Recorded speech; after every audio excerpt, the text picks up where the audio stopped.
খুমটাইৰ সমষ্টিৰ বিধায়ক মৃণাল শইকীয়াৰ বিশেষ উদ্যোগত দুদিনীয়াকৈ অনুষ্ঠিত হ'ল খুমটাই ক্ৰীড়া উৎসৱ 2025।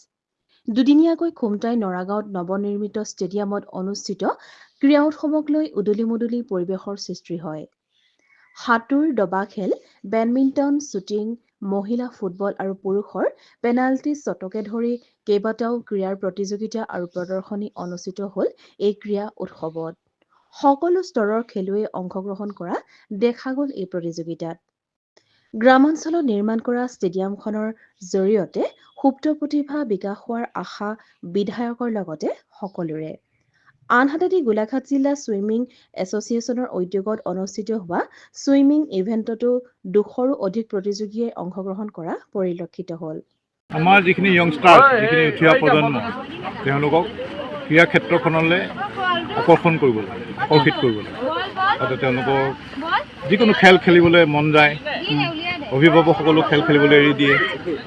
কাৰণ আমাৰ দেখা গৈছে যে বহু যুৱ সমাজখন কেতিয়াবা বহুত বিশৃংখলতাৰ ফালে যায়গৈ, বেয়া অভ্যাস তুলি আনে। যদি ক্ৰীড়াৰ লগত জড়িত হৈ থাকে তেতিয়া সেই অভ্যাসবিলাকৰ পৰা আঁতৰি থাকে, স্বাস্থ্যও ভাল থাকে। এটা আমি সুস্থ প্ৰজন্ম আমি তৈয়াৰ কৰিব লাগে আৰু ক্ৰীড়াই একমাত্ৰ পথ, যাৰ যোগেদি আমি এই যুৱকসকলক সৎ পথেদি আগুৱাবলৈ। আৰু ইয়াত দেখা গৈছে ব্যতিক্ৰম কিছুমান কাৰ্যসূচী লোৱা হৈছে, আপোনাৰ বিভিন্ন ইভেণ্টছ লোৱা হৈছে। কি ইভেণ্টছ আছে?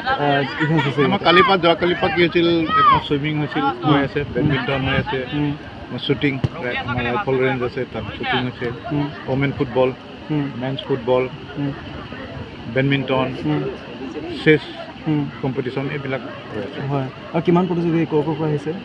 গোটেই অসমৰ আহিছে, প্ৰায় 1000মান প্ৰতিযোগী হৈছিল বিভিন্ন খেলত। হয়, ধন্যবাদ। দাদাৰ লগত আমি গোলাঘাটৰ লগতে অসমৰ লগতে আমি ভাৰতবৰ্ষতো প্ৰতিনিধিত্ব কৰিব পাৰোঁ সাঁতোৰত, তাৰ বাবে মই সকলোৰে আহ্বান জনাইছোঁ। জিলা সাঁতোৰ সন্থাই সম্পূৰ্ণ তেওঁলোকৰ উদ্যোগত এই খেলখন অনুষ্ঠিত কৰিছে। আমাৰ 239জন খেলুৱৈ ইয়াত অংশগ্ৰহণ কৰিছে, 14খন জিলাৰ খেলুৱৈ ইয়ালৈ আহিছে।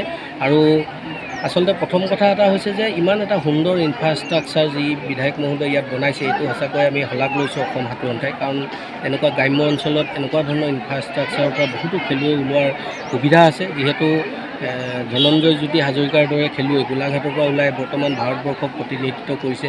তেওঁ ইউথ মানে ৱৰ্ল্ড যিটো চেম্পিয়নশ্বিপ ছুইমিঙৰ, তাতো অংশগ্ৰহণ কৰিছে। আজি কিছুদিন আগত হৈ যোৱা এছিয়ান চেম্পিয়নশ্বিপতো তেওঁ ভাৰতীয় দলক প্ৰতিনিধিত্ব কৰিছে। গতিকে গোলাঘাটত সাঁতোৰৰ আচলতে প্ৰতিভা বহুত আছে। গতিকে এইসকল প্ৰতিভাক আগবঢ়াই নিয়াত এনেকুৱা ধৰণৰ এটা ছুইমিং পুলে যথেষ্ট সহায় কৰিব অনাগত দিনত।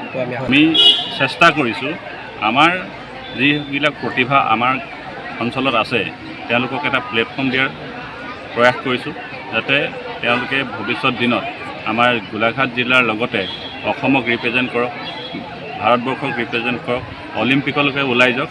আমাৰ এয়াই কামনা আৰু এয়াই প্ৰয়াস। ভাস্কৰ ৰাজগড়ৰ ৰিপৰ্ট, দৃষ্টিকোণ।